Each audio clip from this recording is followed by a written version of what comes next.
So चला तर आज बनवूया मस्त असा अख्खा मसूर ढाबा स्टाईलमध्ये with all the tips and tricks. So काय करायचं ना फ्रेंड्स, आपल्याला अख्खा मसूर घ्यायचं आणि त्याला स्वच्छ पाण्यात धुवायचं बिकॉज खूप पावडर लागलेली असते मसूरला. आणि जवळपास 1 तासभर त्याला भिजत ठेवायचं. मग एका साईडला 4 कांदे घ्यायचे, त्याला मीडियम साईजमध्ये कट करायचं. लसूण 7-8 पाकळ्या घ्यायच्या, त्याला टेचायचं.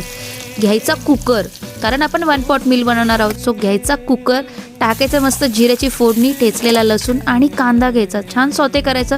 किंचितसं मीठ टाकायचं बिकॉज मीठ टाकल्यामुळे तुम्हाला माहिती आहे कुकिंग प्रोसेस वाढते. आणि मग एक की इन्ग्रेडियंट म्हणजे बेकिंग सोडा टाकायचा फ्रेंड्स. येस, बेकिंग सोडा टाकायला विसरू नका, त्यामुळे तशीच टेस्ट लागणार आहे तुम्हाला. आणि हे सगळं छान मिक्स झाल्यानंतर जिंजर गार्लिक पेस्ट आणि ना ती लोक खूप बेसिक मसाले वापरतात यार, आपण पण तसंच टाकू. आपण रेड चिली पावडर टाकायची, हळद, कांदा लसूण मसाला आणि किचन किंग मसाला नक्की टाका. थोडंसं पाणी टाका आणि एक वाफ काढा म्हणजे मसाला छान कुक होईल. आता या स्टेजला भिजलेला मसूर टाकायचं. कन्सिस्टन्सी अकॉर्डिंगली पाणी टाकायचं आणि जवळपास 2 शिट्ट्यांवरती हा जबरदस्त असा अख्खा मसूर आपला रेडी होणार. आणि बघू शकतात अजिबात मसूर स्मॅश झाली नाही आहे, अख्खाच आहे. सो व्हिडिओ आवडल्यास लाईक शेअर सबस्क्राईब आणि ही रेसिपी नक्की ट्राय करा. Thank you for watching and stay connected.